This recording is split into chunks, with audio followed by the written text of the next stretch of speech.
Isang high-value drug personality ang naaresto ng mga otoridad matapos masamsam mula sa kanya ang tinatayang 680,000 pesos na halaga ng hinihinalang shabu sa isang matagumpay na buy-bust operation sa lungsod ng Cotabato. Ibabalita yan ni Pacho Woman Angela Bandarlipe. Arestado ang isang high-value individual at nasamsamang 680,000 pesos halaga ng shabu sa ikinasang Joint Anti-Illegal Drug Buy-Bust Operation sa Barangay Poblacion 5, Cotabato City nito lamang ika-29 ng Hunyo taong kasalukuyan.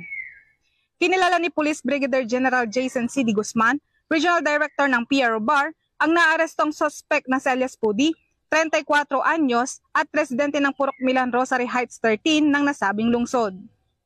Dakong alas 11:45 ng umaga, nang isagawang operasyon ng mga operatiba ng PNP Drug Enforcement Group, Special Operation Unit Bangsamoro Autonomous Region, katuwang Cotabato City Police Station 1, IMEG PNP, RIU at PIDEA BARM at nasamsam mula sa suspect ang dalawang jumbo-size na plastic sachet na naglalaman ng hinihinalang shabu na may kabuuang bigat na 100 gramo at tinatayang nagkakahalaga ng 680,000 pesos marked by bus money na ginamit sa operasyon.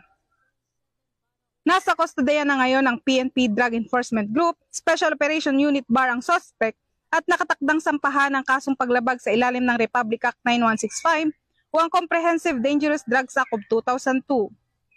Ang matagumpay na operasyong ito ay patunay ng mas pinigting ng kampanya ng PNP at mga katuwang na ahensya laban sa iligal na droga sa rehiyon. Ipinapaalala ng pamunuan ng PRO-BAR ang kanilang matibay na paninindigan laban sa kriminalidad at ang patuloy na pakikisa sa mga komunidad upang masugpo ang mabanta sa kapayapaan at kaayusan. Mula rito sa rehiyon ng Bangsamoro, ako ang iyong Police News Network Correspondent, Patrol Woman Angela Bandarlipe, alagad ng batas, tagataguyod ng balitang pulis.